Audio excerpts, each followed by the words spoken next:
Hello, everyone, and welcome to MAP Forum. I'm Nagar Okar, and I have the pleasure of hosting the weekly webinars for the Medici Archive project.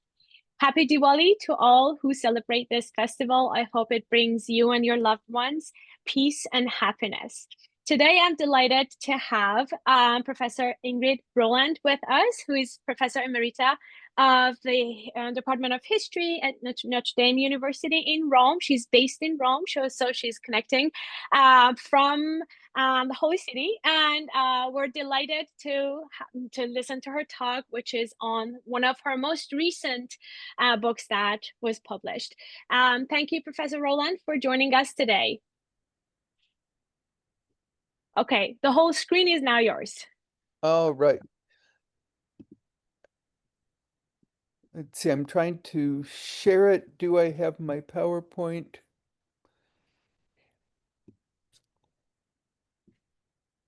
Yes. Beautiful. Yes.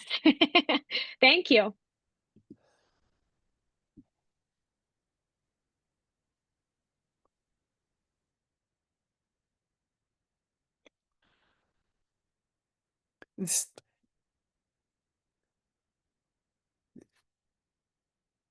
I thought that I'd talk today about a book I just finished, Volume 7 of the Histories of Sigismondo Tizio, both to talk a little bit about the book itself, but also about what happened with the publication industry, what's happened with publication in the past few years, because this is a project that I began in the late 80s, transcribing a Vatican manuscript, part of a 5,000-page, 10-volume series of chronicles about not only Siena, but the whole world. And it turned out to be a fascinating story. And so first I'll talk a little bit about the protagonist, somebody whose real name was Sigismondo Tizio, but Tizio goes into Latin as Titius, and Titius went into modern Italian as Tizio. We can see him here with his red hair. He's in a pout because a woman has done him wrong, and this is his copy of Boethius's Consolation of Philosophy, which is supposed to console him, and I'll talk about that shortly. He was born in 1458 in Castiglione Fiorentino, a little Tuscan town near Arezzo. It was then called Castiglione Aretino. You see it right here. He went off to study law in Perugia in 1480 to 1482 and left Perugia because of factional strife between the two main families of Perugia, the Odi and the Baglioni, and decided to take refuge in Siena, studying law in Siena. So escaping civil strife in Perugia, which had two main families competing with each other, and he went to Siena, where there are 5 factions in Sienese politics. One of the 5 factions is usually in exile at any different time. But basically, what it meant is that poor Sigismondo went out of the frying pan of factional strife into the fire. But Siena and he somehow got along really well, and he ended up spending the rest of his 70-year life in the city of Siena. He started out lodging with his eloquence professor, Niccolo Borghese, in Palazzo Borghese, which has now become, as you can see, a very fancy hotel. And then when Borghese, who was very involved in the political faction of the Nine, was exiled and his goods were confiscated, Sigismondo escaped from the house, carrying everything that he could, and took refuge with Andrea Piccolomini, whose palazzo he shared with his brother. Andrea was the less important brother. His brother Francesco ended up being Pope Pius III.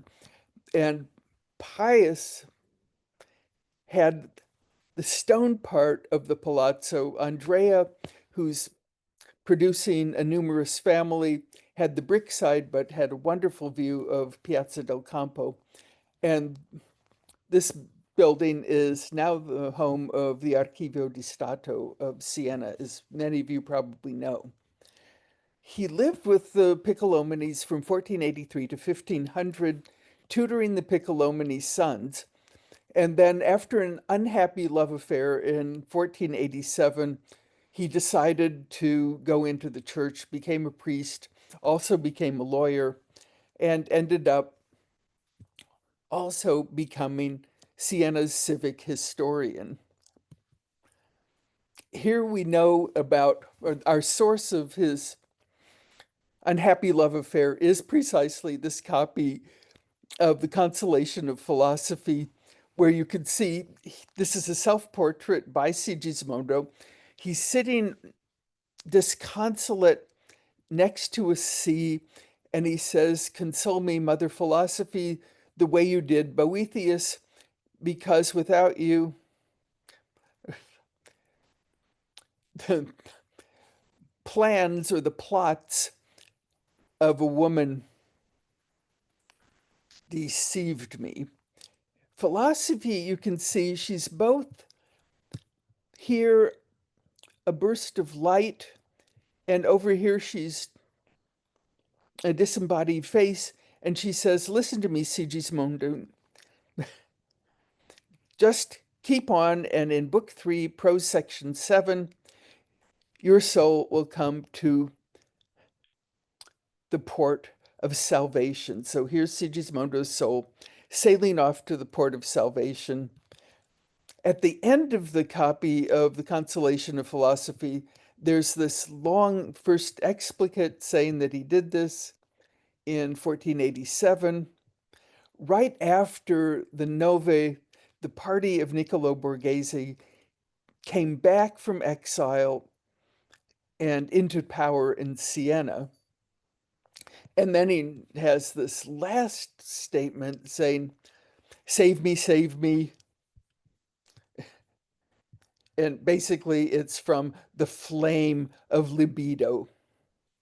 And so he's having a terrible life crisis and decides after the life crisis he'll take holy orders, and ends up then becoming a priest with benefices in the provinces of Siena, but not in Siena itself. For 6 years, he lives next to San Sebastiano in Val di Piata in the Contrada della Selva, which you see here. And then he moves to Via del Pignatello and lives in Via del Pignatello until his death at the age of 70, late in 1528. At a certain point, he took over the idea of doing a chronicle of Siena from a couple of predecessors. But his idea of a chronicle was something that began with the Etruscans and turns out to have had a worldwide spread. I didn't realize until I transcribed this 7th volume how vast his geographic range was. He's used a lot in excerpts because 5,000 manuscript pages of a not always wildly legible script means that people pick and choose. They don't usually read the book all the way through, and I confess that I myself hadn't read it all the way through until I transcribed it and then realized what a wild and crazy thing it is. The project to put this in print has been around for a long time. There are 3 manuscripts extant. One's autographed, that's now in the Vatican Library.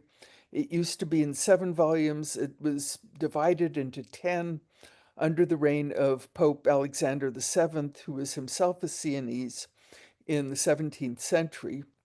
And the first volume was put out in the early 90s.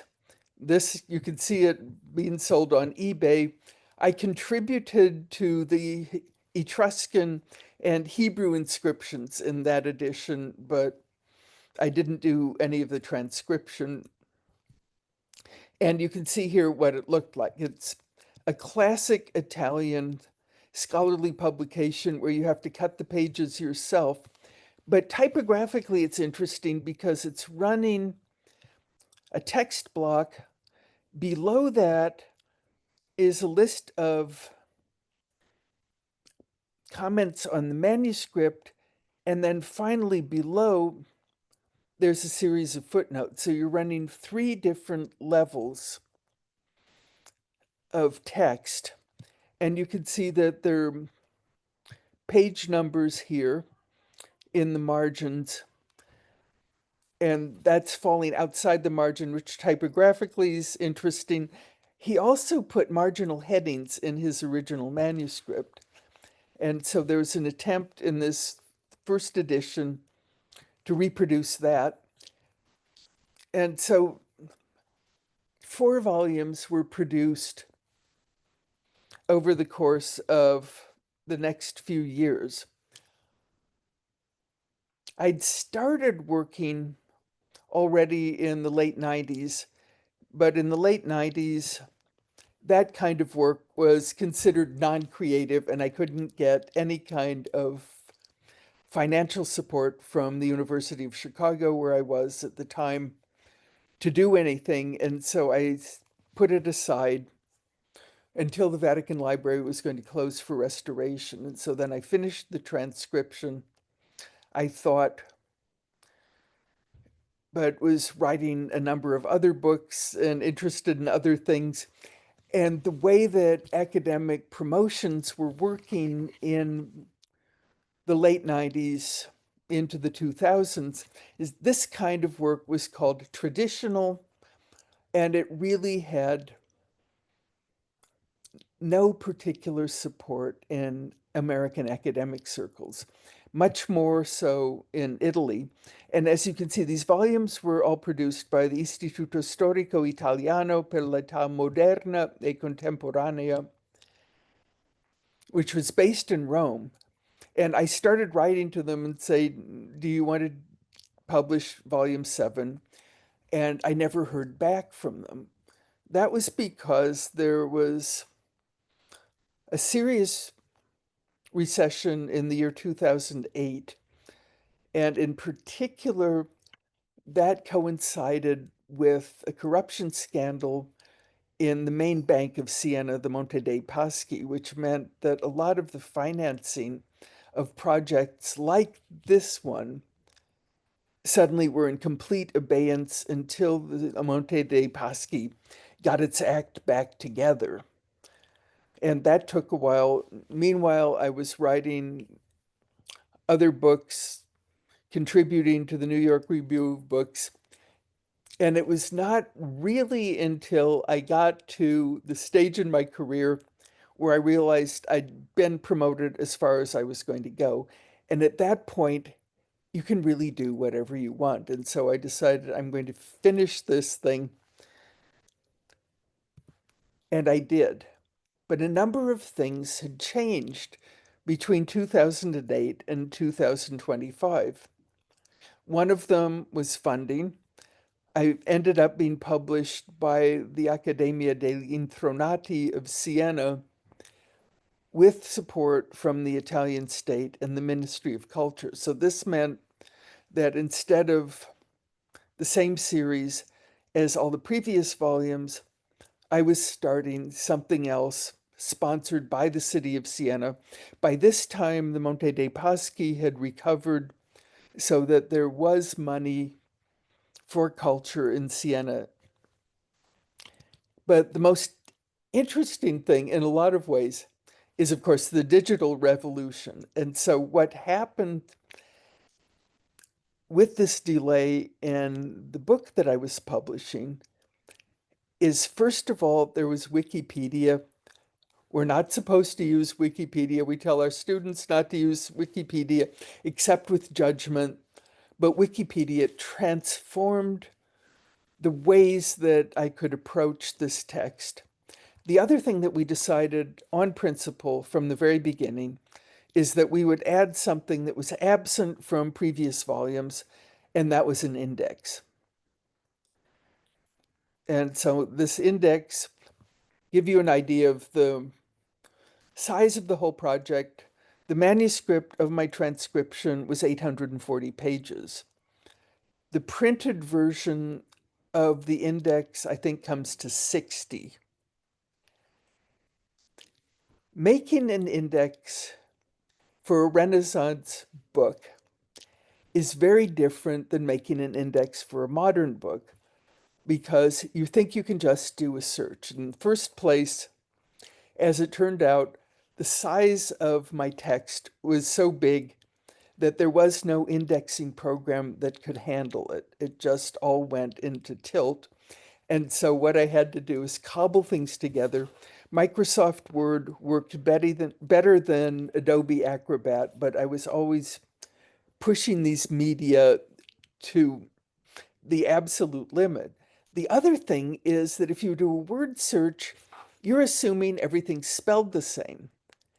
In the Renaissance, it's not true. There are about 3 ways that Sigismondo spells Pandolfo Petrucci's name.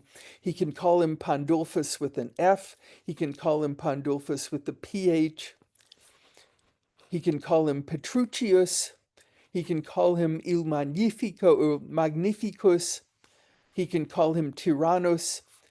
And what it means is you can't do a simple word search with the Renaissance manuscript. You have to do it the old-fashioned way and simply read every page and tally your index entries page by page, and then use a search engine to start coordinating them. So creating this index was one of the great nightmares of my career, but I'm also really happy that we have this research tool for people who can read the volume now. What Wikipedia did is allow me to do something that would have been absolutely impossible without internet searches, and that was to trace down the confusing names in this volume whose geographic scope, volume 7, goes from 1506 to 1516. And the geographic information goes from Vietnam, called Annam, to Moscow, to the plains of Iran on the border of Azerbaijan, to Alexandria in Egypt, to the New World. And so what you have is absolutely global reach. But what happens if you have a battle between the Scots and the English told to an Italian who writes in Latin? You get words like this Yectan, Yectan, that's what it says. And I don't see how without Wikipedia I could ever have solved the mystery. It turns out to be a place called Yetham Castle on the Scots-English border. And the context was the Battle of Flodden, about which I also knew nothing until I was working on Sigismondo.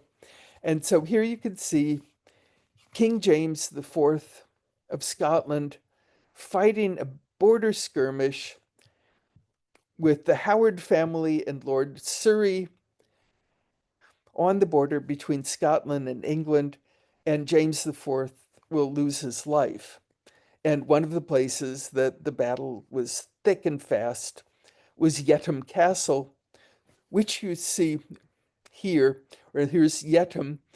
And the great thing, of course, is when I finally found this in Wikipedia, you also can find out the Yetham is one of the most important places for the traveler and gypsy communities of Britain to meet every year. And because it's the quintessential border town, it's also a place that these marginal peoples of Britain, who are still very much a part of its culture, have their annual meetings. So Yectan would have just been there. I don't know what I would have done with it without modern research tools. And there's James IV of Scotland.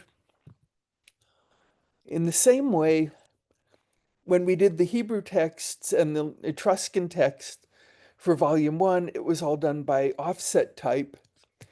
And here I was able to do the Hebrew with my Mac and actually put the Hebrew in. As it turned out, again, however, we ended up doing cut and paste. And so there you can see a perfectly integrated Hebrew font going into the text, but that too took a lot of work. And here you can see an example of what I had to do, because there was no way that the printer or my Mac could create a text that had those 3 layers that you saw in volume 1. So the footnotes include textual comments as well as comments about information. Those 2 things couldn't be separated because that's the way the technology was. So here we've got a textual comment about the Hebrew in the manuscript versus the Hebrew in standard versions of the Bible. And then you could see down here just informational footnotes. So that's how this worked. And one of the pains of the index is that there were many, many, many corrections in the text. And I finally ran out of time and I couldn't absolutely correct the index. And so the index says that the Hebrew's on page 614 instead of 613. In 1508, Maximilian, Holy Roman Emperor, invaded Friuli in the Veneto, and Sigismondo had extremely good information about these very upsetting and sanguinary battles. And he gave a whole series of place names. And so I spent a lot of time going through maps of Istria, that is, the borderline area between Venice, Trieste, and Slovenia and Croatia. And here we have all the names that he has in Latin. Again, it's Latin pronounced by an Italian. And in this case, you've got all kinds of different languages, Serbo-Croat, Venetian. There's Belgrade, for example. But it's not the Belgrade. We think it's another Belgrade, Belgrado di Varmo. And so this is what I was able to come up with much research.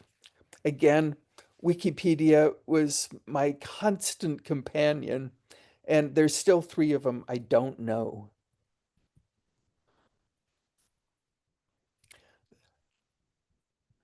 Here you can see some really funny names, like Chemdenum, talking about Armenia, and Ishmael Sophie, otherwise known as the Grand Sophie. This is a famous battle, the Battle of Chaldiran in Iran on the border of today's Azerbaijan, in which Selim the Grim, the Ottoman Sultan, who was a Sunni Muslim, defeated Shah Ismail, the Grand Sophie of Persia, and his Shia forces. So this is Shia and Sunni Muslims coming into conflict in 1514, and it was a huge step forward for the assertion of power of the Ottoman Empire. And here Sigismondo's talking all about it. And again, with the help of Wikipedia, I could get everybody's name right. I don't know here again what I would have done without internet research capabilities. And in many ways, I'm so infinitely grateful that I waited till the end of my career to work on this manuscript, because there are a number of things that I think would have been virtually inaccessible by the old method. Volumes 1 and up to 3 and 4 are mostly medieval history of Siena. They're much more geographically circumscribed, and it's only when you get to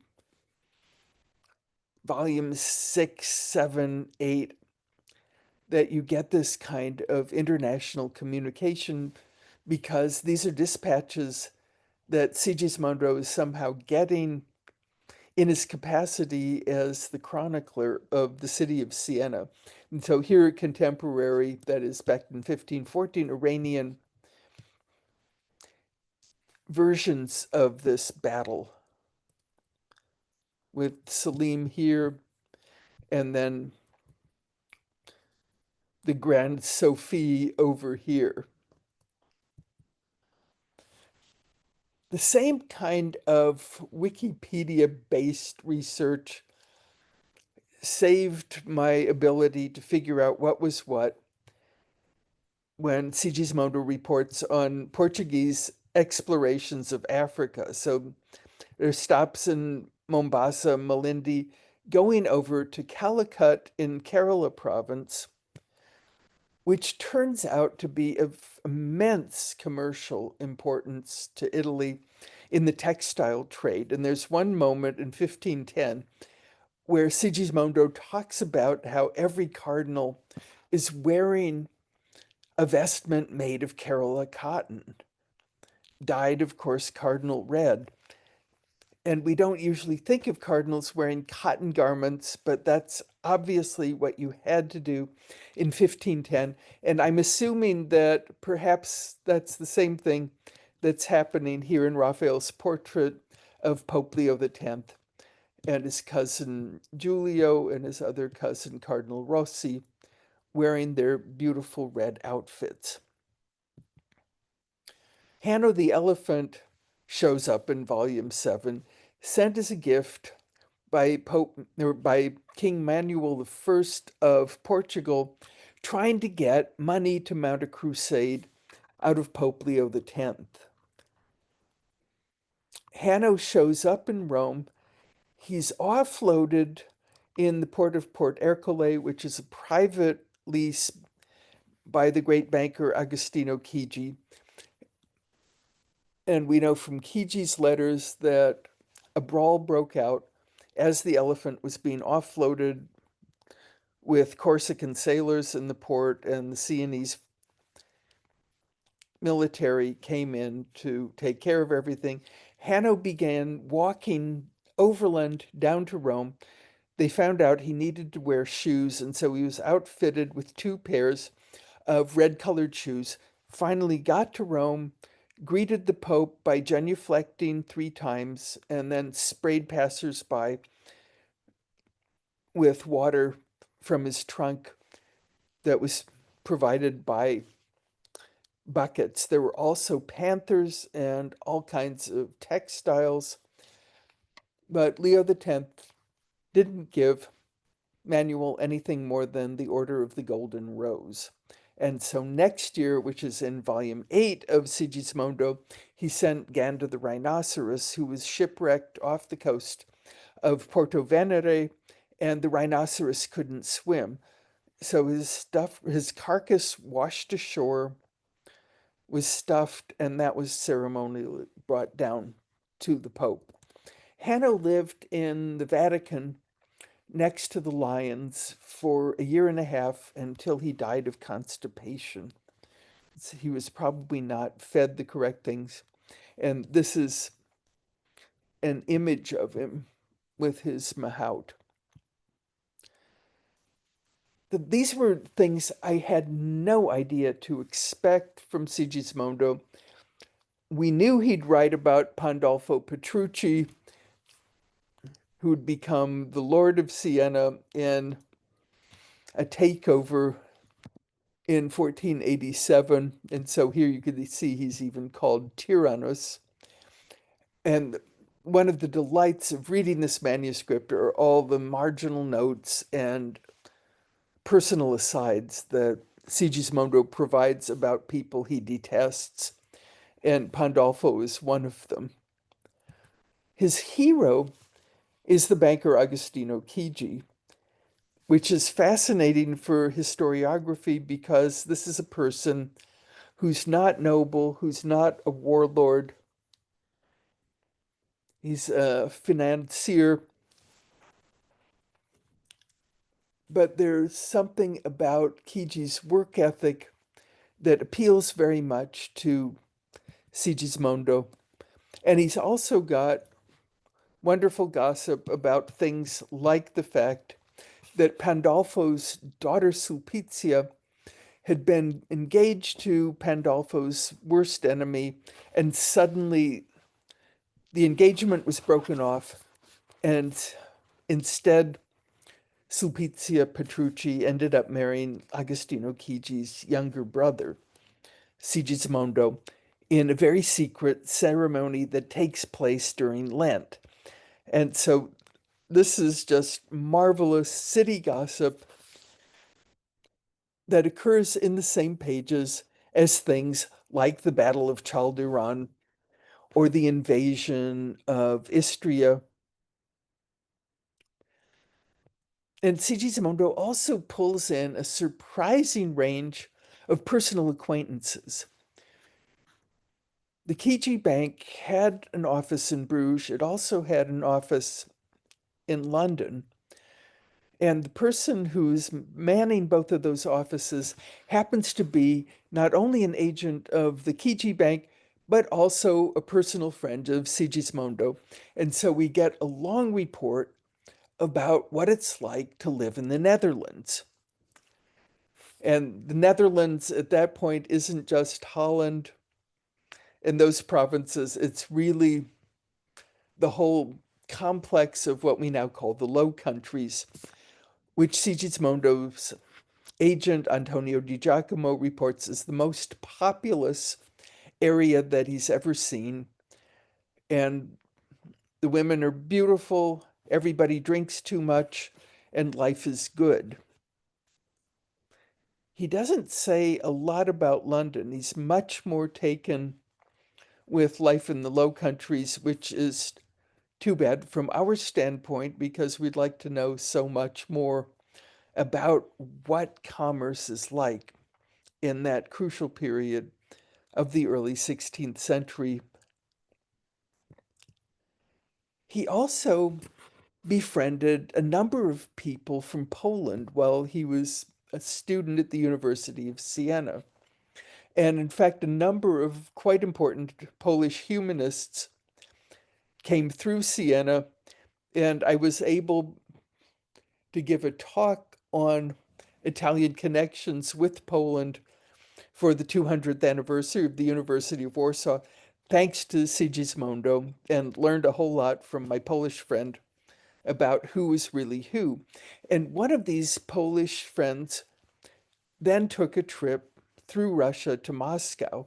And so you have a firsthand dispatch of somebody who's reporting what it's like to be in Moscow and sending a letter back to his friend in Siena. So we get eyewitness reports of all kinds of places in Europe, and not only Europe, because Sigismondo was also friends with a group of Franciscans in Alexandria in Egypt, and sends dispatches from Alexandria that are, again, firsthand information. And so this chronicle that's always been called the history of the Sienese turns out, in fact, to be a universal history that's not really just in the medieval chronicle tradition. This is something brand new. This is a global history in an age of global exploration.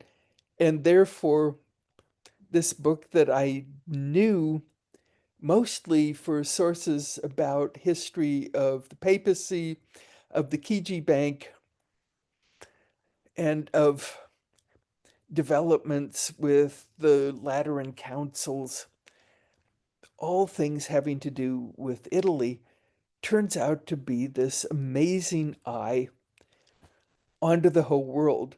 And so I'll leave this with this wonderful image of what's allegedly the world's smallest window in Piazza Postierla in Siena, which is looking out just not only on Siena, but on the entire world as it was then known. And so that's what I was doing. The book ends up being 680 pages, something like that. And what I find deeply amusing is that the Department of History at Notre Dame did not find this the kind of thing that was worth talking about for a book launch, because it's not really creative endeavor. I'm not sure that's actually the case. So I will take off the PowerPoint. Here I am, and I would love to hear questions. The thing is, if you've got a 640-page book, to start talking about it in detail means that we'd be here for the next 2 weeks. And so I thought I'd just go over very lightly, but I'm happy to talk in detail about anything else, or the simple mechanics of trying to produce that kind of traditional book, which isn't really traditional because, in fact, it was using brand new research methods in our day and age. Right. Yes. Thank you so much. And as of now, the Q&A session is open for our audience to write their questions, and I can ask Professor Rowland. I do have a few questions from my colleagues, so I'm going to read them to you, and then we will take it from there.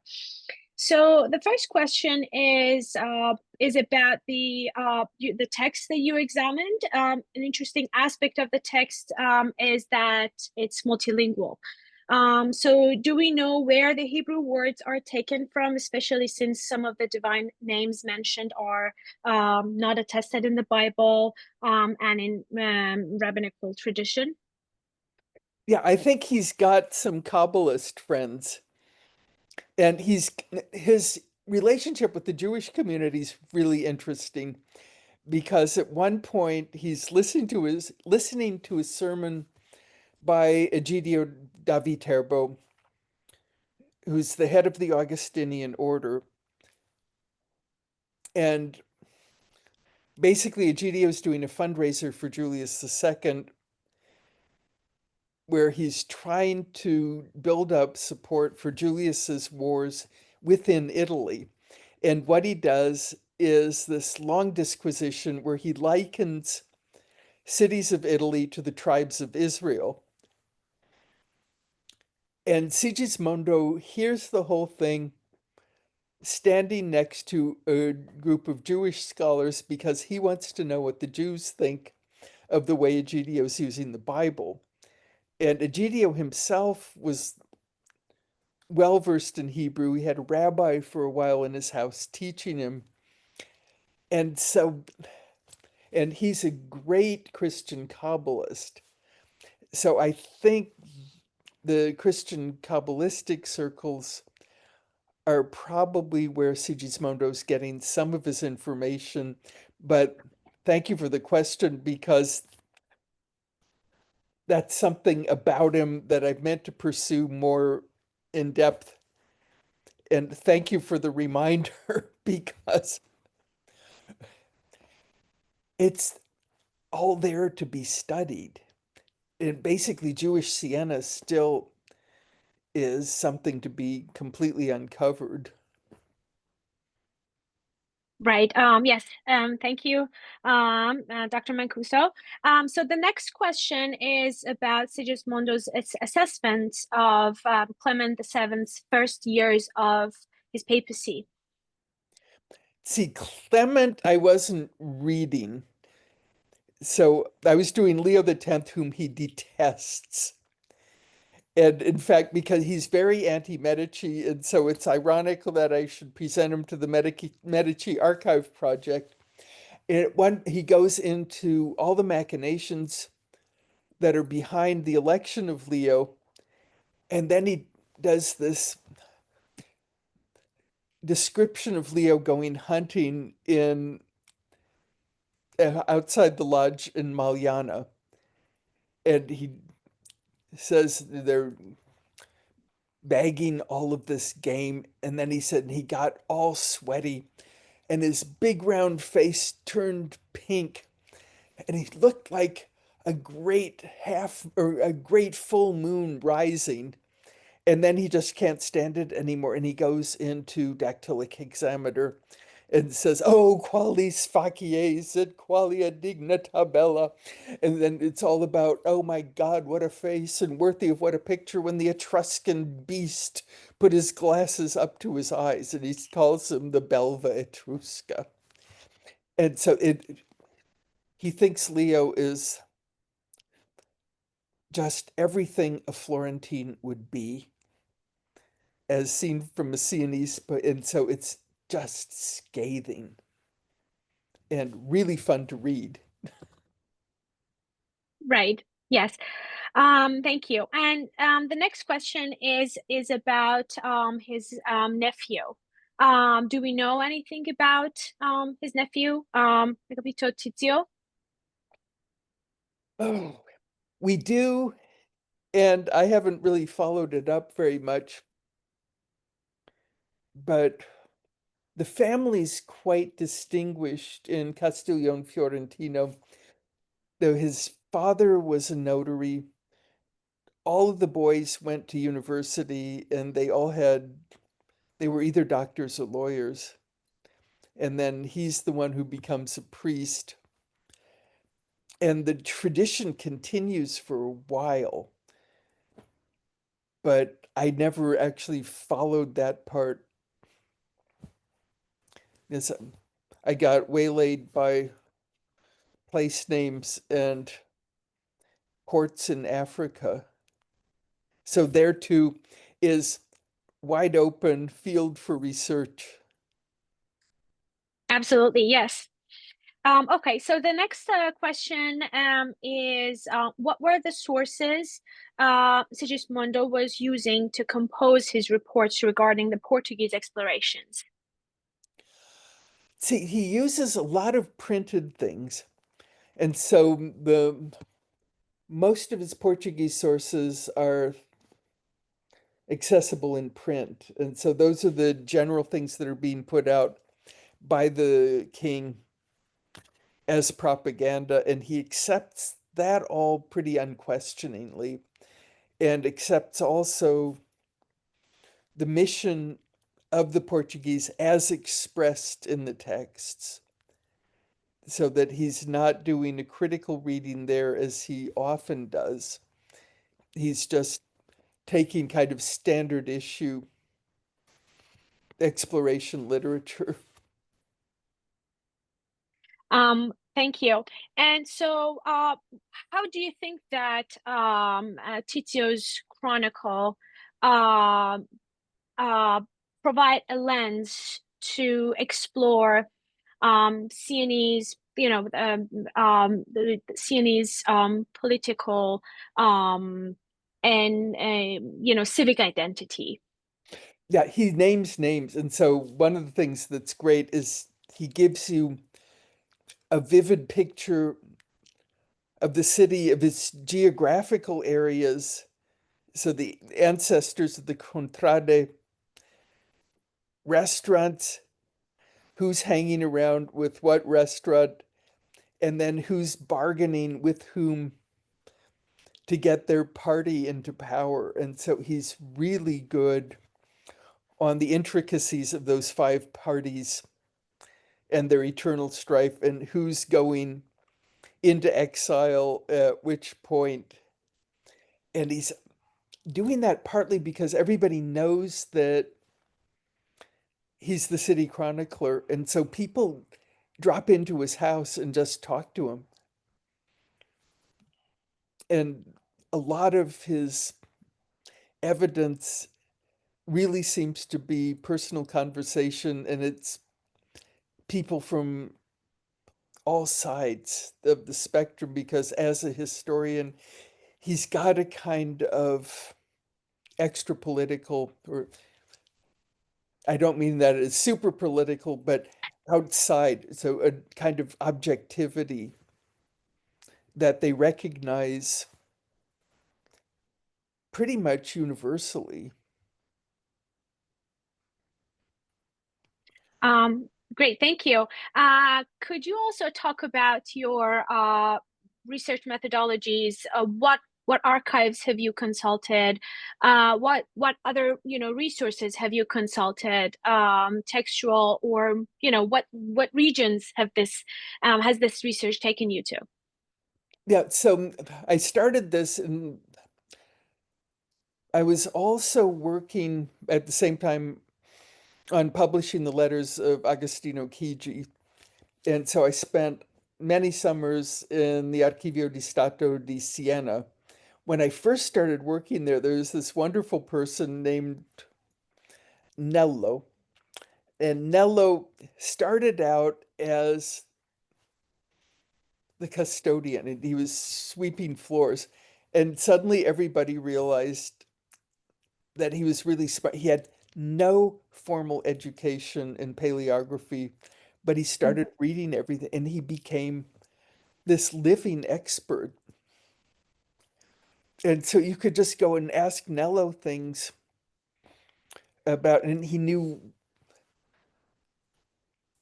which source would be good. And so I've gone through a lot of Sienese family sources, did a lot of financial transactions. I've gone through all the records of the Balia that was nominally running the place during Pandolfo Petrucci's reign. So Archivio di Stato was big. The Biblioteca degli Intronati, the local community library that goes way, way, way back in Siena, was a great source. Florence, they're just amazing things in the Biblioteca Nazionale, and so I'd go there. The Vatican has lots of sources, and then small towns. So I've done some work in Montepulciano, see Volterra, but that was really for something else. And so basically it's Siena and the Vatican were my chief hangouts for many, many years. And also I should name the professor who got me into all of this in the first place, Mario Escheri, who lives in Siena. He taught for a while at Roma Tre, and he's just one of the most energetic, prolific people. He's now in his 80s, and he just published his 51st book. And it's Mario who saw me in the Archivio di Stato in Siena, and we met the first time at Kalamazoo. I think it was my first Kalamazoo. So I was a young assistant professor, and he looked at me and he said, "Wait a minute, I know who you are. You work." And that was, so I didn't even know he was watching me work, but he was watching me work. And then he said, "We're doing this project on Sigismondo Tizio, whom I'd already been using for the work on Agostino Chigi."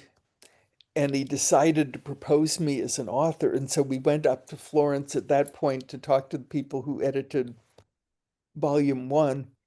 And my Italian's heavily accented. There's nothing to do about it. I learned it too late in life. And so the person who's running the Florentine contingent said something about how he wondered he put his hands in a little tent and said he wondered if everybody on the Sienese team could give the proper philological slant to the enterprise. And I said, I know you're thinking, how can this person with this heavy accent be working on this? This is in Latin. My Latin's fine. And he said, I'm glad to see my somewhat polemical intervention has suscitato il risultato voluto, which he just wanted me to defend myself. I defended myself, and then he found out I could do his Hebrew and Etruscan for him, and then that was fine. It's been a really interesting and fun adventure.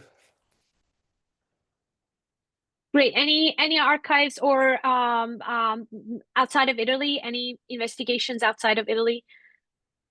So I've looked in the British Library for things that are related, and see, Harvard's got some stuff. Morgan Library has some Chigi documents. Most of it is probably still pretty much in the.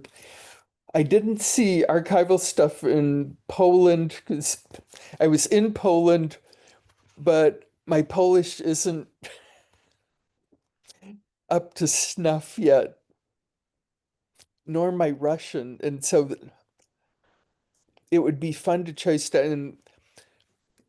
This friend of mine whom I met at the American Academy is a Polish classicist. And so he ended up doing some background work for me.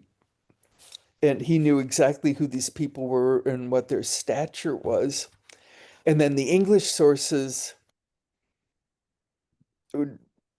I've always wanted to follow it up in London. I know that you are you currently teaching? So I just retired. Okay, congratulations. Um, And so the last course I taught was last spring, where I was doing the usual roam through the ages, and then I did something on the Manhattan Project, which was really fun to do in Rome. Wonderful. Since I know that this research has been, an ongoing research, have you taught any courses with references to this material at all? See, I did it basically because I've been so much of the time in Rome. I'm mostly called upon to teach Rome through the ages. And that means some of it shows up, or when we take students to Siena, but it was never possible for me to teach a graduate course in history that was hardcore paleography. And I did some things early in my career, but my Notre Dame career really was.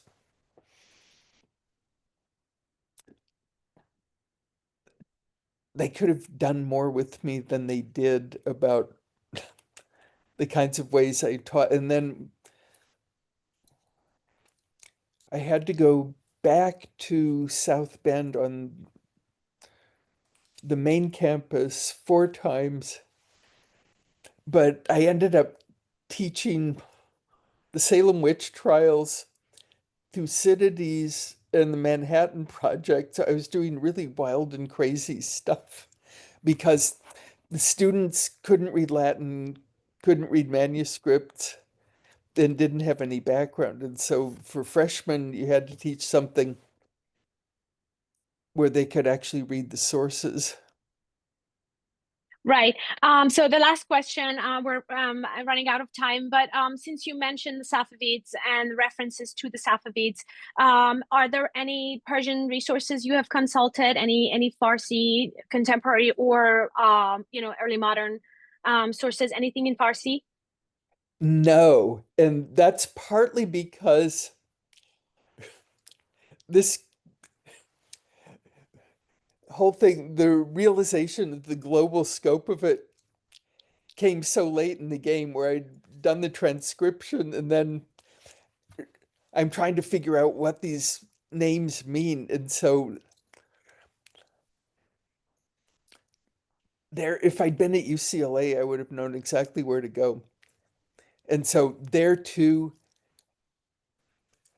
there's this amazing terrain to be traversed because how does a guy in Siena know about the Battle of Chaldiran and think it's important? And so that's an obvious place. Or if I had a team of graduate students, I'd have one on it. But as it turned out, I was in a school of architecture for a while at Notre Dame. And so the graduate students were all doing architecture. And so it's one of these things where my university teaching career and my research were pretty much separate all the time. And then I have a secret life as a writer for the New York Review of Books. And so there's stealth critic, and then there's paleographer, and then there's, it's not really tour guide, it's something where study abroad, I think, is very different from guiding tours, but it was a thing I became expert in that's almost a disappearing art. Right. We only have 2 minutes. There is a question in the Q&A by Laura. Thank you for sharing so much of your hard work. I would like to know if Tizio ever mentions anything about the New World and indigenous objects in Italy. See, New World he does, indigenous objects no, which is very disappointing given the Medici collection. And I actually came into academe thinking I was going to be a pre-Columbian archaeologist. So that it's something for which I have my antennae out from atavistic sort of things. And so he's less interested in the New World than he is in places where he's got his informants. And he seems not to have good New World information the way he does with Africa and Moscow and that. And how he got his Iranian stuff is really an interesting question. Okay, wonderful. We're running out of time. I would like to thank you again for joining us today and for sharing your research with us. And thank everybody who joined us. I know it's very late in Rome, so I don't want to keep you any further than this. And I would like to wish everybody a good evening. And I will see you all next week, same time, same link with another fascinating talk. Thanks, everybody. Thank you. Bye-bye. And thanks to all my peers in Florence. Bye-bye. Thank you.